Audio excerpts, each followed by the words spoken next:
Pemirsa, untuk mengetahui lebih lanjut terkait dugaan perundungan anak di bawah umur di Garut, Jawa Barat, sudah bergabung bersama kami Atalia Praratya, anggota Komisi 8 DPR RI, dan Debbie Agus Friansarayu sebagai kuasa hukum korban. Selamat siang Bu Atalia dan Pak Debbie. Selamat siang, Assalamualaikum semuanya. Waalaikumsalam warahmatullahi wabarakatuh. Pak Debbie, saya mau ke Ibu Atalia terlebih dahulu. Ibu Atalia, bisa diceritakan nggak sih Bu, awal muasal Ibu mengetahui kasus ini dari mana Bu? Iya, jadi di awal minggu ini ada sebuah DM ya, direct message yang masuk ke Jabar Bantuan Hukum. Jadi kebetulan saya adalah sebagai pembina Jabar Bantuan Hukum yang menjadi pembina pada saat ini adalah Pak Debbie begitu ya. Jadi beliau ini bersama dengan teman-teman Jabar Bantuan Hukum adalah kuasa hukum korban yang ditunjuk oleh ibundanya. Nah, pada waktu itu, kemudian teman-teman dari Jabar Bantuan Hukum menghubungi saya.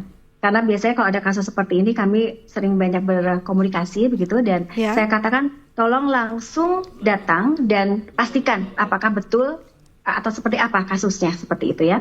Nah, kemudian ketika saya sudah mendapat informasi, saya langsung terjun bersama teman-teman asalkan harinya begitu ya, dan saya langsung bertemu dengan ibunda korban. Pada saat itu ibunda dalam keadaan sangat mungkin lebih ke histeris juga ibundanya.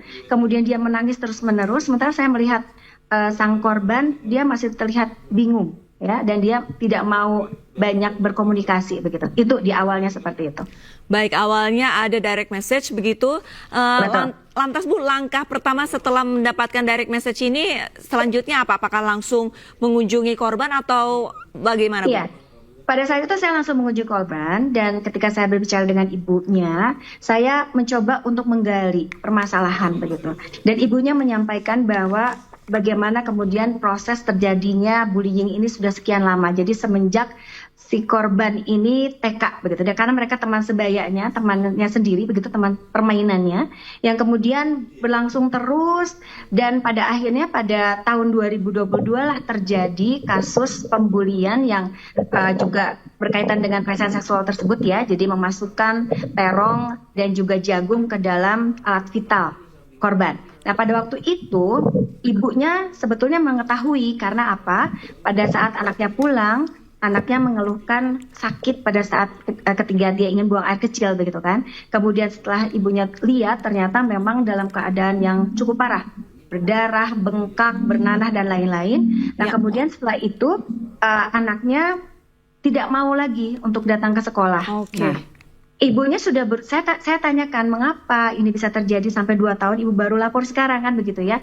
Ternyata pada saat itu sang ibu sudah berupaya begitu mencari keadilan, bagaimana dia bertemu dengan pelaku begitu atau keluarga pelaku, kemudian juga dia mencoba untuk bertemu dengan perangkat desa di sekitarnya. Namun yang terjadi adalah mereka membuat surat pernyataan, namun kemudian diabaikan. Dan seolah-olah si ibu ini dianggap dia melakukan tindakan pemerasan dan lain sebagainya seperti itu.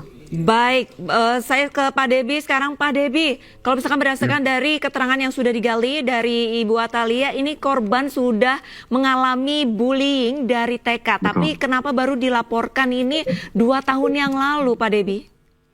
Ya, baik. Terima kasih Mbak. Pada sebelumnya, Jabar Bantuan Hukum telah datang ke tempat lokasi dan menceritakan dari ibunya bahwasanya kenapa tidak melapor. Karena adanya kesabaran katanya, kesabaran dari kedua orang tuanya, ke orang tuanya. Nah, itu tuh mengatakan bahwasanya gini, udah sempat mengadu ke sekolah, namun ketika bertanya ke pihak sekolah, yaitu sabar dulu aja Bu, sabar dulu aja. Lalu sudah dibicarakan juga ke pihak korban, yaitu pelaku ternyata bilangnya sama demikian, cukup sabar aja. Nah, sehingga ibu korban ini tidak berani melapor itu, yaitu dipendam dulu aja gitu. Baik, tapi sebelumnya Pak Debbie ini menjadi kuasa hukum korban ini sejak kapan Pak? Ya, baik, terhitung tanggal 7 Januari 2025 ini, kan korban ini mendirect ya, ibundanya itu mendirect message ke Instagram Jabar Bantuan Hukum, lalu tim kami ke sana ke lapangan, lalu kami menggali cerita kronologi seperti apa, dan pada saat itu kami membuat surat kuasanya langsung. Oke. Iya. Berarti dari Januari, berarti baru saja. Lantas langkah hukum yang sudah diambil Pak Debi apa Pak? Baik, pada tanggal Selasa 7 Januari 2025, pihak ibunda korban sudah mendatangi Polres Garut. Lalu tanggal 9 Januari 2025 yang rencananya akan dilaksanakan visum, akan tetapi belum sempat karena masih trauma gitu. Dan hari ini kebetulan saya mendapat info juga dari penyidik bahwasannya akan diperiksa tambahan. Nah, tim kami sudah akan ke sana, berencana itu tanggal jam 13.30. Setelah Jumatan. Baik, saya ke Ibu Atalia kembali. Ibu Atalia, untuk kondisi korban saat ini terakhir pada saat Ibu mengunjungi, kondisinya seperti apa, Bu? Ya, jadi kondisi korban pada saat ini dia tidak banyak bicara. Saya melihat dia seperti masih trauma begitu ya, karena ketika saya pegang dia masih ada menghindar dan lain sebagainya. Begitu ada ya. Rasa ketakutan ya Bu ya? Ada rasa ketakutan. Kemudian sebetulnya juga kondisi mental ini juga terjadi kepada keluarga korban. Ini yang perlu kita garis bawahi ya. Jadi kalau kejadian seperti ini itu tidak hanya terkait dengan korban, tapi terkait dengan keluarga korban. Jadi saya melihat bagaimana ibundanya menangis terus-menerus karena dia merasa tertekan. Anaknya sudah menjadi korban, lalu kemudian juga dia mendapatkan intimidasi dari lingkungannya sehingga mereka harus pindah. Bayangkan, ini ibunya ini adalah kepala keluarganya. Dia punya warung begitu, dia harus meninggalkan warungnya sehingga dia tidak punya pendapatan.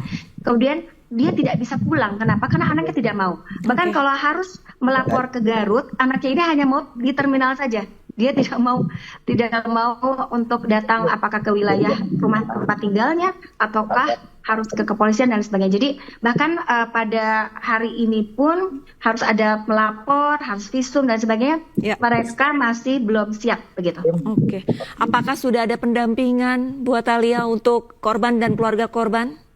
Ya, saya mendengar informasi cukup baik ketika saya kemudian mengumumkan di media sosial saya itu, alhamdulillah banyak sekali yang memberikan perhatian ya, baik dari UPTD PPA, kemudian juga bahkan dari kementerian, baik dari wilayah setempat, anggota DPR setempat, pemerintah setempat, itu semua alhamdulillah mereka kemudian langsung memberikan perhatian khusus. Jadi saya kira tugas saya sebagai anggota Dewan adalah memastikan bahwa masyarakat itu bisa mendapatkan perlindungan yang maksimal, keamanan yang maksimal. Nah, maka ketika saya menemukan sebuah informasi, maka saya akan coba telusuri kebenarannya, kemudian saya akan sampaikan ini kepada pemerintah, karena tugas utama ini ada di pemerintah.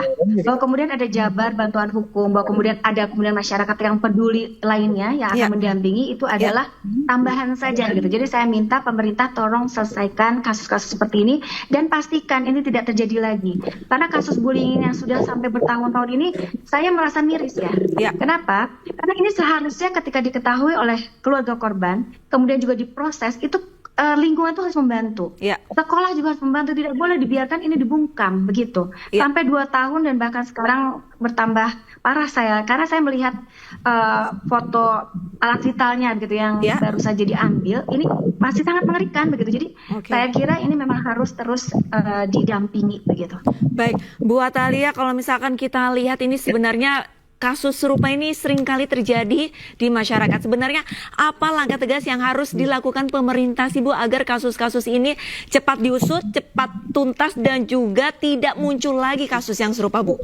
Ya, jadi saya kira bahwa komitmen kita ya, warga negara Indonesia, kemudian juga pemerintah untuk menghadirkan sekolah ramah anak, itu saya kira sudah patut diacungkan jempol ya. Namun bagaimana pelaksanaannya itu yang perlu kita tekankan. Jadi selama ini terkait dengan masalah bullying dan lain sebagainya itu yang dikuatkan adalah guru BK saja.